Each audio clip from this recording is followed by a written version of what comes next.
Baik, saudara-saudara sekalian, berikut akan dijelaskan termofisika untuk pokok bahasan perpindahan panas. Perpindahan panas atau kalor itu dapat dipindahkan atau ditransfer melalui 3 macam cara. Yang pertama adalah konduksi, kemudian yang kedua adalah konveksi, dan yang ketiga adalah radiasi.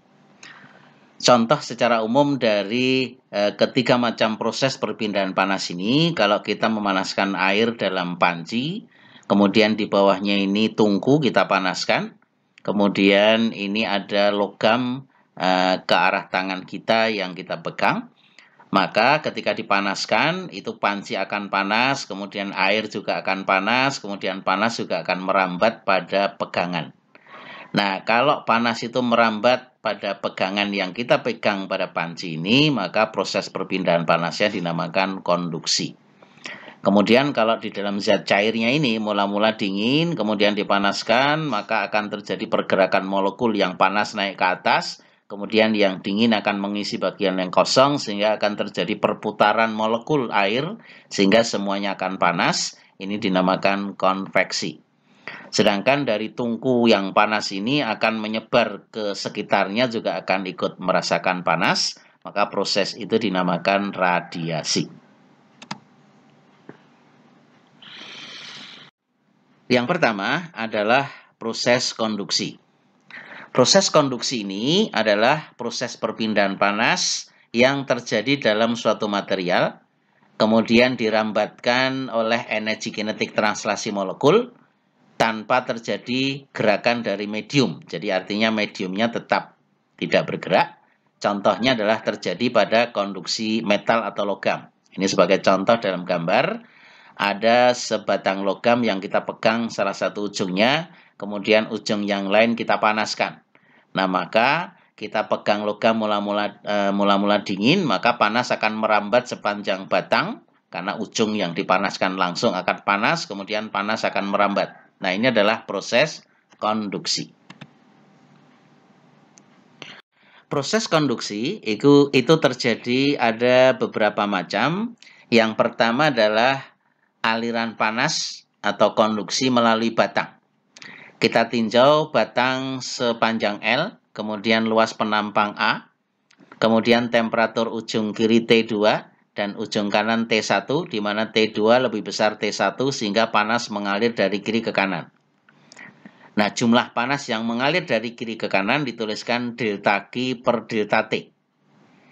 Kalau kita tinjau pada posisi X ini dengan ketebalan delta X, maka bisa dijelaskan bahwa jumlah panas delta Q yang mengalir melalui penampang A dalam interval waktu delta T kecil sebanding dengan luas penampang A ini dan perbedaan temperatur delta T, serta berbanding terbalik dengan tebal atau panjang delta X. Nah, sehingga dari bahan tersebut dapat dituliskan persamaan arus panas secara umum, H sama dengan delta Q per delta T sama dengan minus K kali A kali delta T per delta X, persamaan 41. Dari persamaan 41 ini, K itu dinamakan konduktivitas panas dari bahan atau material, satuannya adalah salah satunya kalori per detik cm derajat Celcius. Kemudian ruas kiri persamaan 41, delta Q per delta T, ini dinamakan arus panas, notasinya H, yaitu panas persatuan waktu yang mengalir melalui suatu luasan A tadi. Nah, kalau persamaan 41 ini kita integralkan dengan batas delta T dari T2 dengan T1, kemudian delta X kita berikan batasan dari 0 sampai L panjang batang, maka penyelesaian integral ini akan diperoleh persamaan 42, yaitu H sama dengan delta Q per delta T sama dengan K kali A kali T2 minus T1 dibagi dengan L. Nah, ini adalah arus panas yang mengalir pada batang ke arah lateral secara umum. Nah, kalau bentuk bahannya adalah silinder bukan persegi seperti gambar sebelumnya, maka A luas penampang yang dilewati panas, bukan panjang kali lebar, tetapi adalah luas dari lingkaran. Masih ingat ruas lingkaran persamaannya A sama dengan B R kuadrat, di mana R adalah jari-jari lingkaran. Yang kedua adalah aliran panas melalui dinding majemuk. Ditinjau suatu dinding terdiri dari dua lapis, ini lapis kiri, lapis kanan, masing-masing konduktivitasnya K2 untuk bahan 2 dan K1 untuk bahan 1, sedang ketebalan masing-masing adalah L2 untuk bahan 2 dan L1 untuk bahan 1. Jika suhu permukaan luar masing-masing sebesar T2 dan T1, jadi T2 ujung kiri, kemudian T1 adalah ujung kanan, akan dijabarkan arus panas yang melalui dinding majemuk ini, di mana T2 lebih besar T1, jadi arus panas mengalir dari kiri ke kanan sebesar H. Misalkan Tx ini adalah temperatur permukaan kontak antara kedua bahan, maka arus panas yang mengalir pada masing-masing bahan kita tuliskan untuk bahan 2 dan bahan 1. Untuk bahan 2 dituliskan K2 kali A kali T2 minus Tx dibagi dengan L2. Sedangkan bahan 1 H1 sama dengan K1 kali A kali Tx minus T1 per L1. Nah, untuk susunan seri, maka arus panas H2 harus sama dengan H1, misalkan sama dengan H. Nah, maka dari kedua persamaan ini, persamaan H2 disamakan dengan H1, kemudian Tx-nya ditarik keluar, itu akan diperoleh persamaan 43, yaitu Tx sama dengan K2 per L2 kali T2, ditambah K1 per L1 kali T1 dibagi dengan K2 per L2 ditambah K1 per L1. Nah, jika persamaan 43 ini kita substitusikan kembali ke persamaan H2 atau H1 atau H, itu akan diperoleh arus panas pada dinding untuk dua lapis menjadi persamaan 44, yaitu H sama dengan delta Q per delta T sama dengan A kali T2 minus T1 dibagi dengan L2 per K2 ditambah L1 per K1. Nah, itu kalau lapisan bahannya ada 2. Tapi kalau lapisan bahannya ada 3, maka ini penyebutnya ditambah dengan L3 per K3.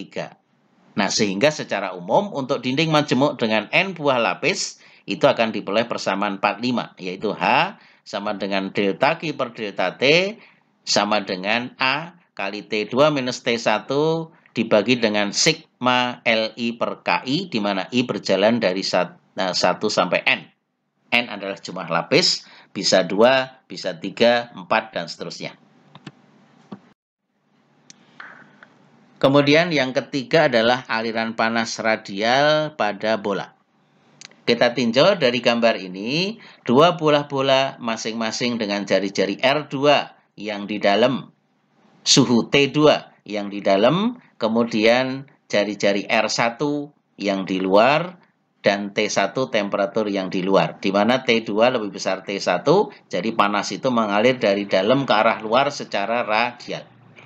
Karena panas mengalir ke arah radial pada bola, maka panas yang dilewati adalah bentuk kulit bola, yaitu A sama dengan 4 πr kuadrat. Nah, sehingga A ini tidak lagi konstan, tapi berubah sebagai fungsi jari-jari. Semakin luar, maka A-nya juga semakin besar. Nah, arus panas yang mengalir ke arah radial dalam H dapat dituliskan secara umum H sama dengan delta Q per delta T atau dQ per dt. Nah, persamaan umumnya adalah H sama dengan minus K kali A kali dt per dr, di mana A adalah luas kulit bola sama dengan 4 πr kuadrat, masuk ke sini. Kemudian kalau persamaan ini kita integralkan dengan batas T dan R, variabel R di ruas kiri, variabel T di ruas kanan, T-nya dari T2 ke T1, kemudian R-nya ini dari R2 sampai R1, maka hasil integral akan diperoleh persamaan 46, yaitu H sama dengan 4 πk kali T2 minus T1 kali R1 R2 dibagi dengan R1 min R2.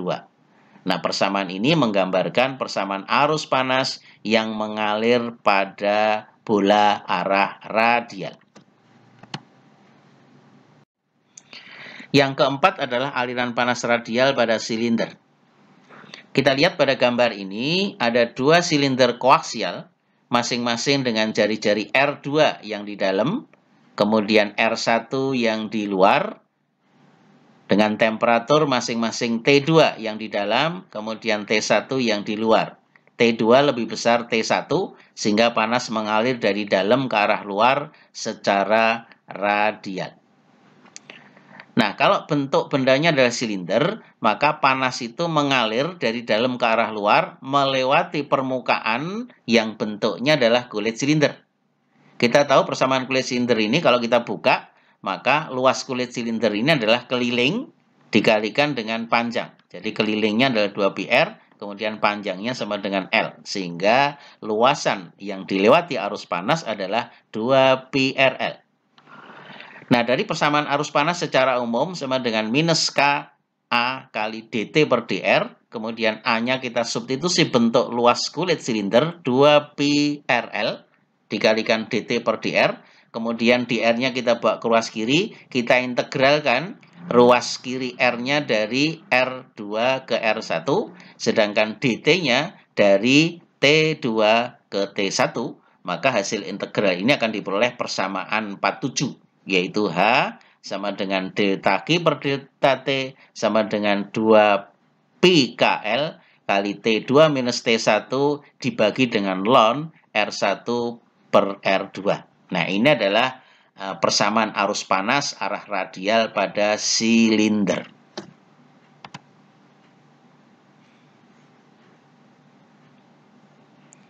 Dari apa yang dijelaskan di atas, maka dapat diringkas rumus-rumus konduksi ada 4, yaitu yang pertama adalah batang atau silinder arah lateral, yaitu H sama dengan delta Q per delta T sama dengan K kali A kali T2 min T1 per L.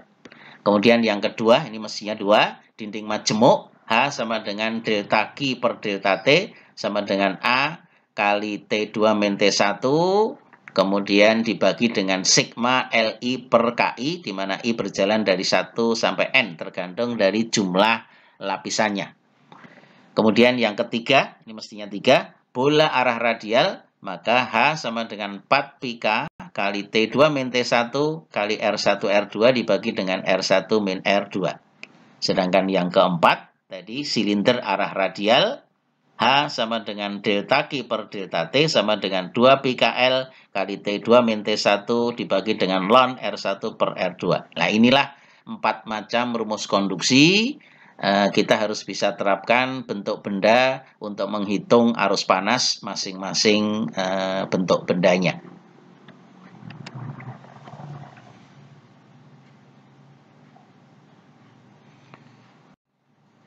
Contoh yang pertama, kita lihat. Sebuah batang logam mempunyai panjang 2 meter dan memiliki luas penampang 20 cm kuadrat dan perbedaan suhu kedua ujungnya 50 derajat Celcius. Bila koefisien konduksi termal atau K sebesar 0,2 kalori per meter detik derajat Celcius, tentukan jumlah kalori yang merambat persatuan waktu serta jumlah kalori yang telah dialirkan dalam waktu 5 menit. Dari persamaan dari soal di atas, maka dapat diringkas diketahui L-nya sama dengan 2 meter, ini. Kemudian luas penampangnya 20 cm kuadrat, ini. Itu kalau kita jadikan meter menjadi 2 kali 10 pangkat min 3 meter kuadrat. Kemudian K, konstanta konduktivitas, sama dengan 0,2 kalori per meter derajat Celcius. Dan delta T, perbedaan temperatur, itu sebesar 50 derajat Celcius. Yang ditanyakan adalah arus panas H dan jumlah kalori yang lewat pada bahan selama 5 menit atau delta Q-nya. Nah, dari persamaan umum arus panas pada batang H sama dengan K kali A kali delta T dibagi dengan L. K-nya sama dengan 0,2 kalori per meter derajat detik derajat Celcius. Kemudian A-nya adalah 2 kali 10 pangkat min 3 meter kuadrat. Karena ini per meter, ini juga kita ubah ke meter. Kali delta T-nya sama dengan 50 derajat Celcius dibagi dengan L panjang dalam satuan meter 2 meter. Nah, ini kalau kita hitung ketemunya 0,01 kalori per second atau kalori per detik. Nah, sehingga untuk 5 menit, maka jumlah kalorinya delta Q sama dengan H dikalikan delta T Jadi hanya sama dengan 0,01 kalori per second dikalikan 5 menit itu menjadi 300 second. Jadi ketemunya 30 kalori.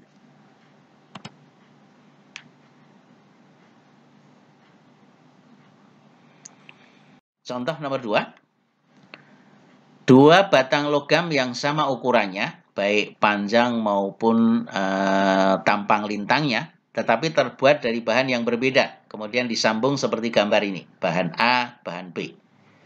Ujung kiri temperatur 50 derajat Celcius, sedangkan ujung kanan bahan B 0 derajat Celcius.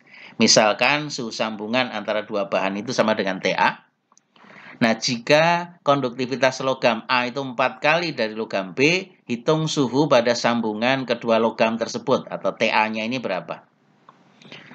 Diketahui dari soal, delta TA itu sama dengan 50 dikurangi TA.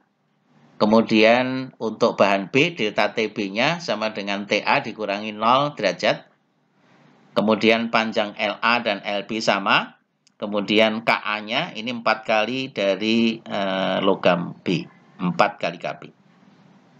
Untuk susunan seri, kalori yang mengalir per satuan waktu sama besar, baik bahan kiri delta Q per delta T bahan A sama dengan delta Q per delta T bahan B. Ini mestinya B ya.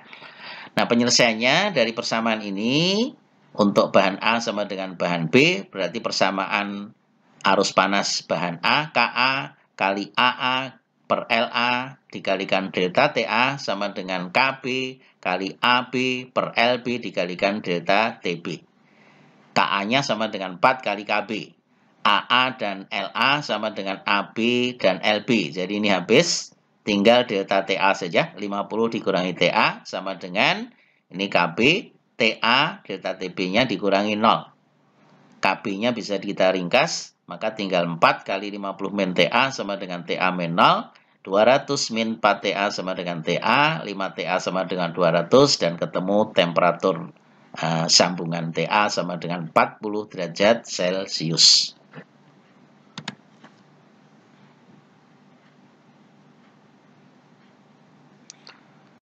Soal berikutnya. Bola logam pejal diameter 50 cm dan suhu 120 derajat Celcius yang di dalam ini diselimuti penyekat setebal 10 cm. Jadi bagian yang putih ini tebalnya 10 cm dan ternyata temperatur luar dari penyekat 40 derajat Celcius, jadi T1-nya. Jika konstanta konduktivitas bahan penyekat yang putih ini sama dengan 0,008 kalori per detik cm derajat Celcius, hitung arus panas dan jumlah kalori yang lewat pada penyekat dalam waktu 10 menit. Nah, dari soal, kita ringkas diketahui diameter dari bola logam sama dengan 50 cm, berarti jari-jari R2-nya sama dengan 25 cm ini. Kemudian tebal bagian putih ini sama dengan 10 cm, sehingga jari-jari R1-nya sama dengan R2, ditambah tebal bahan selimutnya, R2 ditambah T sama dengan 35 cm, yaitu 25 cm ditambah dengan 10 cm. Sedangkan delta T, beda temperatur antara bagian dalam dengan luar penyekat, itu T2 minus T1 sama dengan 120 derajat Celcius dikurangi 40 derajat Celcius sama dengan 80 derajat Celcius. Sedangkan konstanta konduktivitas K diketahui sebesar 0,008 kalori per detik cm derajat Celcius.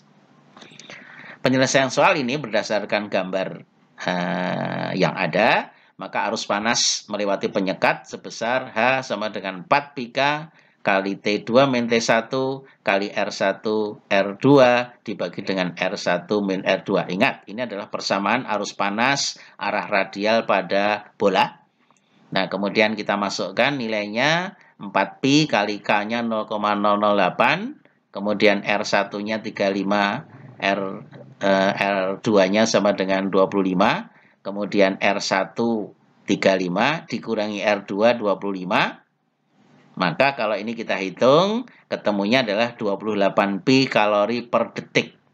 Nah, kalau nilai pi-nya kita ganti dengan 22 per 7, maka 7-nya dengan 28 bisa diringkas menjadi 880 kalori per detik. Nah, ini adalah arus panas arah radial pada bola dari dalam keluar. Sedangkan jumlah kalor yang telah mengalir lewat penyekat selama 10 menit, maka jumlah kalornya delta G sama dengan H kali delta T, hanya sama dengan 880 kalori per detik dari sini, dikalikan dengan delta T-nya 10 menit dalam detik kali 60, jadi 600 detik. Kalau kita hitung ketemunya 528.000 kalori. Nah, sehingga kalau kita nyatakan dalam satuan kilokalori menjadi 528. Nah, itulah beberapa contoh untuk proses konduksi. Mudah-mudahan bisa difahami dari beberapa contoh. Silahkan dicermati untuk bisa difahami lebih lanjut. Baik, atas perhatiannya, terima kasih.